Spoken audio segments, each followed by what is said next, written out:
Okay, guys, welcome back. Now, this one is gonna be a good one. Actually, we're sitting at Platinum 1, rank 7 still, even though we won last Alliance War, but that's fine. All we could do is play and see how far we could get. So, for this Alliance War, we're going against a alliance we never faced before. So, I'm taking a look at the map here for Battle Group 2 because that's what I do. That's how I assign paths. Basically, I'm looking for anything that's out of place. And from what I could see here, it's basically simple. The same setup every place, basically, or every Alliance War has like the same characters, basically stubborn characters in different locations, etc., etc. But I'm just looking for the ones that are out of place. Now, the ones that are out of place would be the ones you'll consider difficult fights, or you've never seen them there before, so you don't know how those champions will react to certain nodes. But a lot of them are typically the same. So I'm going to do that for Battle Group 1 and Battle Group 2. So I'm actually helping Battle Group 1 out, and I looked at Battle Group 1 too, and it's kind of the same setup that they did. So whoever set up Battle Group 1 and Battle Group 2 for the alliance that we're going against, they placed the champs in the same locations basically. So as you could see there, they have Thing Boss, nothing special at the top there. There's an Iron Man Infinity War on Polka Dot, which is not a bad placement in my opinion, but not a solid placement. The Sorceress there is actually pretty good, pretty nice. I like her there, but she is beneficial a lot of places. I stopped for Annihilus because you guys know how I feel about Annihilus already, especially having him on Boss Island. To me, that's just a waste of time having him on Boss Island. But we've done our research, and we also know that the alliance we're going against are not racing to get to Masters because they're out of it already. So they're not going to put effort into winning. So what that means is that they're still going to play to clear the map to secure Platinum 1. But at the end of the day, we already know that this one is going to be an easy one. As long as we just stick to the game plan and play the game how we normally play it throughout the season.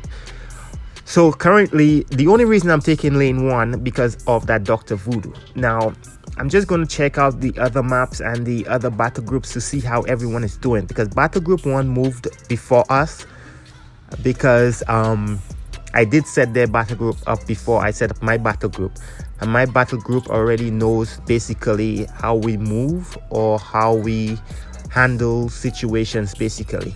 So I took a second look at what we're going against, and this is the score with 0. So if we take a look at Battle Group 1, which I'm going to do now, they are already at COG, which is actually pretty good. There's a Havoc there. Now there's one death there. Now forget that death. That death was uncalled for. It's just uncalled for. So I could see the champions that were assigned, and I could see the attackers, and I could see the defenders. So basically, Abrax Hero is quick. He's good at quick. So he's going to quick Havoc. And after he quick Havoc, somebody else will take Nick Fury. Then we have the guy on path 6. He's going to use Human Torch for these two fights. These two fights are supposed to be straightforward and easy for him. Doom and Dormammu, which is actually good. You do not need to use specials on Strike Back. So that's an easy fight. Plus, Khan is sitting right there as backup, so he will take out the Nick Fury. The reason for that is the other guys who are already on 4, 5, and 6 already have their champs assigned and do not have a mutant that's good enough for Nick Fury. So Khan also have options for Nick Fury, which is Magic and Magneto, and he also has Archangel. So I'm going to take path 1 because of the Dr. Voodoo. Now, Dr. Voodoo is not stubborn, but he is stubborn. Now, what I'm saying is that because of Vigorous Assault, and there's another node there that whenever he has a regen on him, he's unblockable. Now in this fight, you would see how long he's unblockable for, and I think that goes for about 30 seconds. So he will be unblockable for 30 seconds because his regen is going and going and going and going. So that's the whole point of me using Quick there and not sending somebody else to actually take this path. Now, I really did not mean to let go of that heavy, and I've been having a lot of problems with Quick in Alliance War recently, that the heavies just go. Now, it took 30 seconds for Dr. Voodoo to actually be, for his unblockable to stop. So the whole point of them putting Dr. Voodoo there is actually brilliant. Now, I do not say that often, but that was actually a brilliant placement, especially for a champ that is not stubborn. Now I'm going to go against Silver here, and obviously I'm going to use Quick.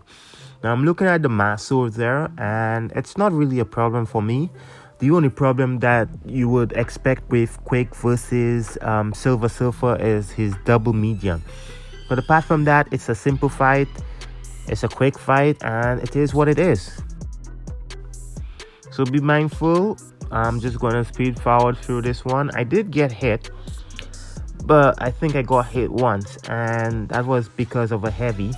I tried to evade the heavy with just a quick heavy counter, but that did not go through. Like I said, I've been having problems, and there I'm going to finish him off with just an ordinary quick. I'm going to move on to the next fight basically, and the next fight, I'm just going to go through my fights really fast because they're just ordinary quick fights, and the ones that are not quick fights, you're going to see what they are. So the other fight here is Man Thing, and you do not want to know what happened there. So Man Thing is going to go down within a few seconds, and then the other one is going to be Thing. Now, as you can see, there's a pre-fight ability on Thing, so I think I have to shout out Alt, and if I don't shout him out, there is going to be a problem. Shout out Alt for actually placing the pre-fight ability on Cog. Did I say Thing earlier? Yeah, I think I did. If I did, my apologies, guys. I'm just having a rough time. So as you can see, I just evaded Cog's heavy by using one of Quick's heavy. And also I'm going to do that later on. And when I do that later on, it does not actually work, or it does not register. And sometimes what I realize in Alliance War is that when you hold in block, apparently they penetrate the block a lot more now than they did before, which is quite annoying. So I'll do you guys a favor and skip this fight.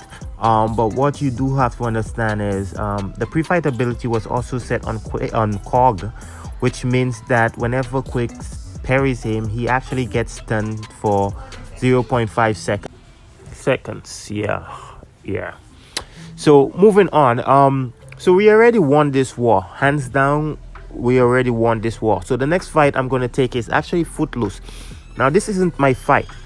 I'm only taking this so I can make a YouTube video to show you guys that you could actually use Nick Fury on Footloose and go against Mole Man. Now I have no problem with Mole Man. I do not get to duel him a lot, nor do I get to fight him a lot. So this was actually tricky. So this was a good fight, and I'm like, yeah, maybe I should make a video for YouTube. So let's see if your boy could get this shit down. So here's the plan. I have no plan. I'm just going to parry him 5 times for now. See how he reacts and go from there. Now I know I cannot hit his block, but there is a way you can hit his block when he gets his unstoppable, and I will show you guys how I do that. So I just bait his SP2. Now not often do I fight him, so I'm going to take another parry there, and I'm going to go in.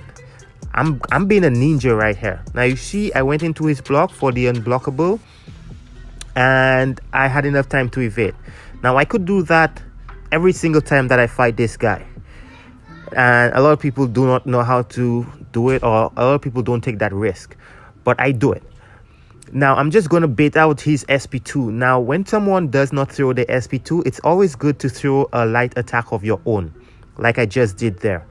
That actually helps a lot. A good thing is I actually quaked him in the corner there. You know, Nick Fury quick. I'm telling you, I got skills sometimes. So now I'm just going to go in. I'm going to push him to his SP2 because his SP2 is, to me, it's just an SP2. It's just something that I just have to get the spacing for. So now I'm going to keep throwing my light attack here. That way I could bait out his SP2. Now, I did bait out his SP2, but I'm too far back into the corner. Now he's going to come in and I'm going to hold block.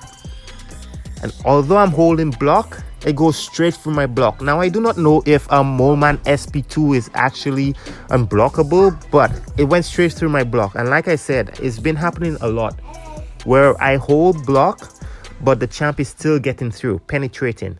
Anyways,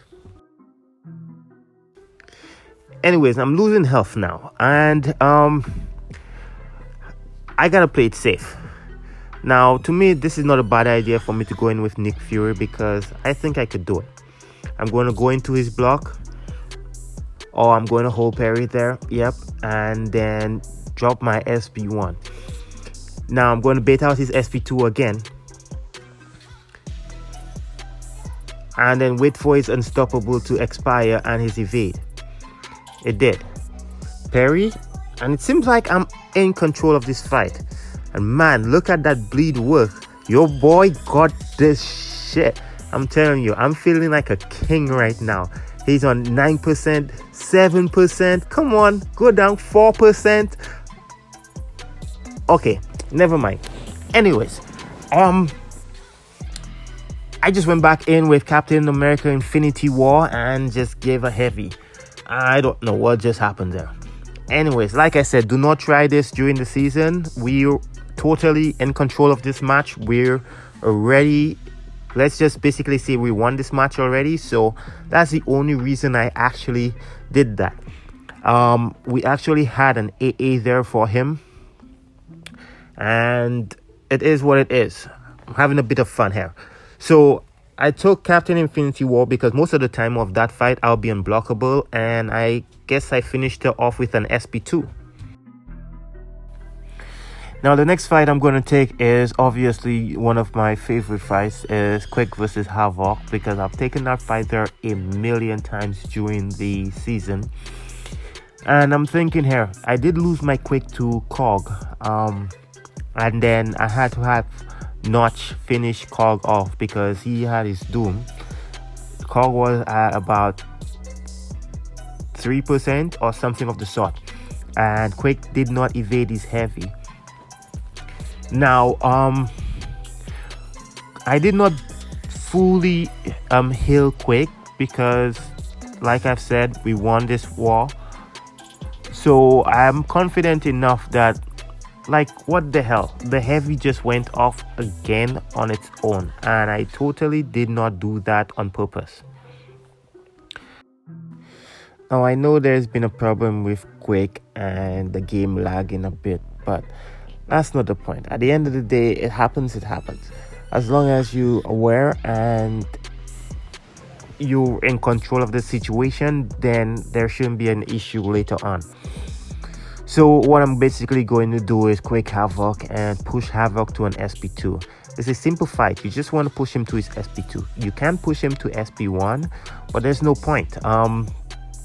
The problem with the SP1 is you really have to bait out the SP1. He really likes throwing the SP2, so the SP2 is easier to just push him to than the SP1.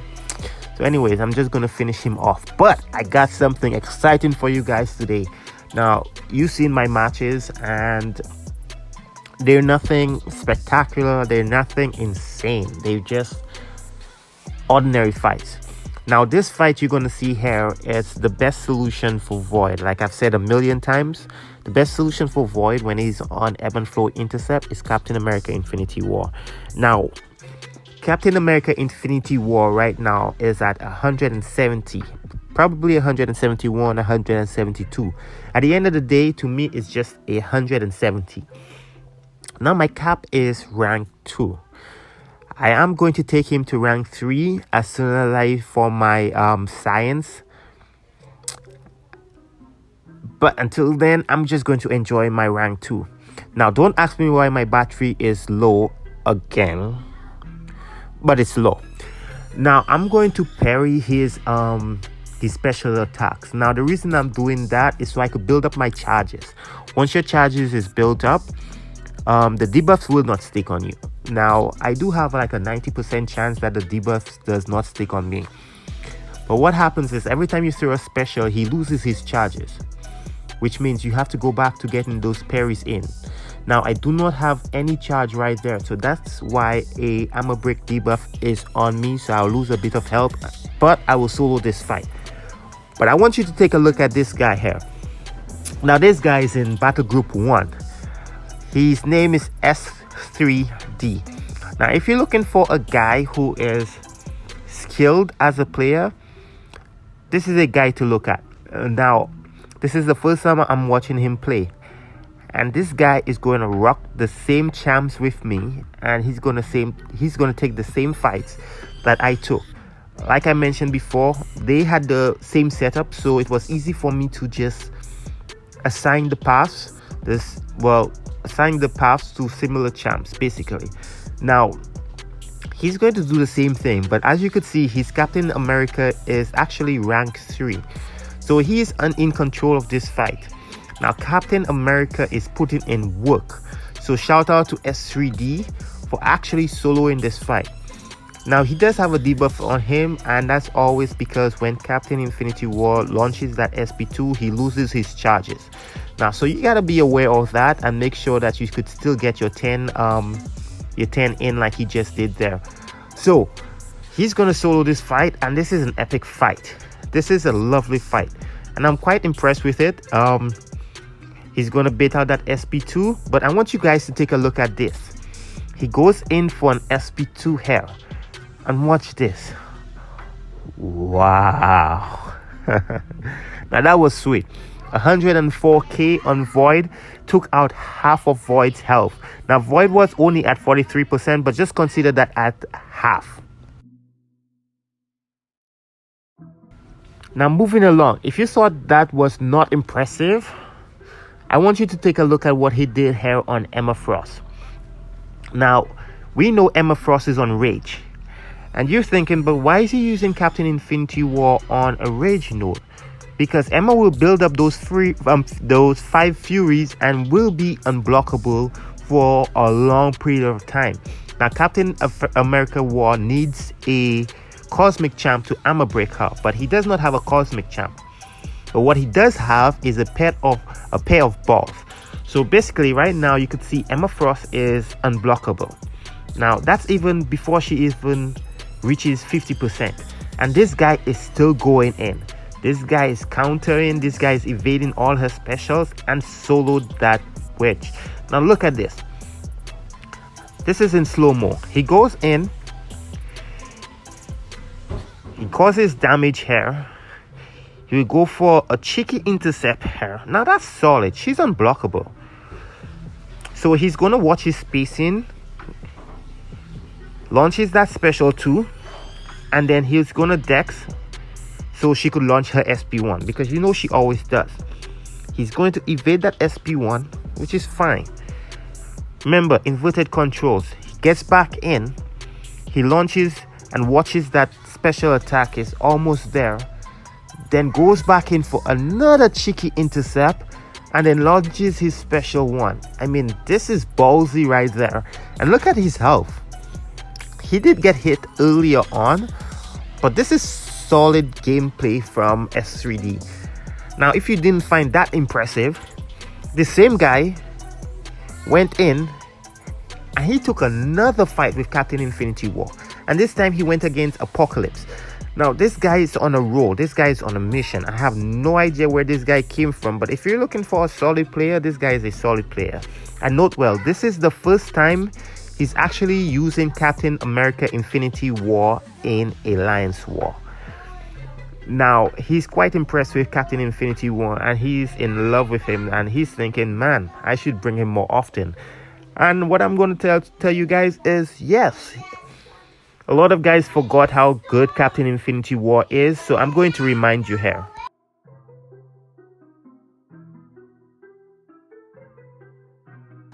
So once again, shout out to S3D for a solid gameplay there. Moving on to his teammate, Frydon. Now, what can I say? He took an R3 thing with his rank 5 Void. Now, I don't know how many of you can do this, but this is not an easy gameplay. Yes, I'm running forward through this because I just want you to see that if you look at his health, he's actually doing pretty well. He's not losing a ton of health, but he's actually putting in a lot of work. Now he's at 140 hits and thing is almost down. Now as an R3, me, that is versus solid. a And rank 5, is now a that job is well solid work. done. Good job there. So moving along, another impressive match that I saw during this season, recently during Alliance War, was this one, and that's from Samer. He's in New Nation. Now he's actually taking Nick Fury with his Sunspot. Now you do not see this often, but this was quite impressive, so I had to show it. But anyways, I'm going to move on to better news. Apoco defeated D69. Now I got this picture from a Apoco fan or Apoco guy or whoever made this. This was funny. This 69 should actually change their name. This is not a 69 position at all. They're on all fours right now. I do not know how the matchup went, but Apoco just butt ripped them. So shout out to Apoco there. Moving on. Savage is still a clown. They are still trying to fight for their master's position that they lost a long time ago after they kicked me. And they're not doing too good. This battle group actually did pretty well. Shout out to that battle group. But it just did not come through for them in the end. They lost to ISO 8, which is amazing. I love it. I just hate when they lose. I just hate when they win. I just hate when they lose. I don't know what it is, but my friends are over there, so shout out to you boys. Keep it up. Haha. Anyways, I want you guys to take a look at this. Now somebody sent me this photo. Now this photo is amazing. Now if you're looking at this photo, you're wondering, wait, how is this even possible? I have no idea, but shout out to whichever Chinese alliance that is that just gave Kabam a shit ton of money, because 270 death and you still didn't finish 100% of the map. You guys are doing something wrong. Give me a call. I could set you up. Anyways, moving along. Look at this crap. Now I got a few friends at Kings of Apoco who loves to talk. They love to talk. Now, if you guys remember, I talked about Elite a few seasons ago or last season, and I said they were terrible, but apparently they're not. They just put Kings of Apoco in a handicapped chair. That was awful. But shout out to the guys at Elite. Shout out to 3DD, 3DDD, whatever you want to call him. His name is Triple D. Good gameplay. You were the man of the match there. He had a solid, quick gameplay. So shout out to you. If you're wondering about our victory, this is what it was. We won. We did not get rank 3, but we did move up in P1. So thank you guys for watching. What I'm going to do is I'm going to pop a crystal for you guys just because you guys took the time to watch. I do not open a lot of 5 stars, like I've said a million times, but because of you guys and you guys enjoy watching this, I'm just going to pop open a crystal. And what I'm hoping for is a tech champ. And the only reason I want a tech champ is to R3 rank 3 my warlock. And let's see what Kabam is going to give me today. Oh, okay. It's nothing good, but I'll take it. Anyways, thanks for watching, guys. Have a good one. Stay COVID free.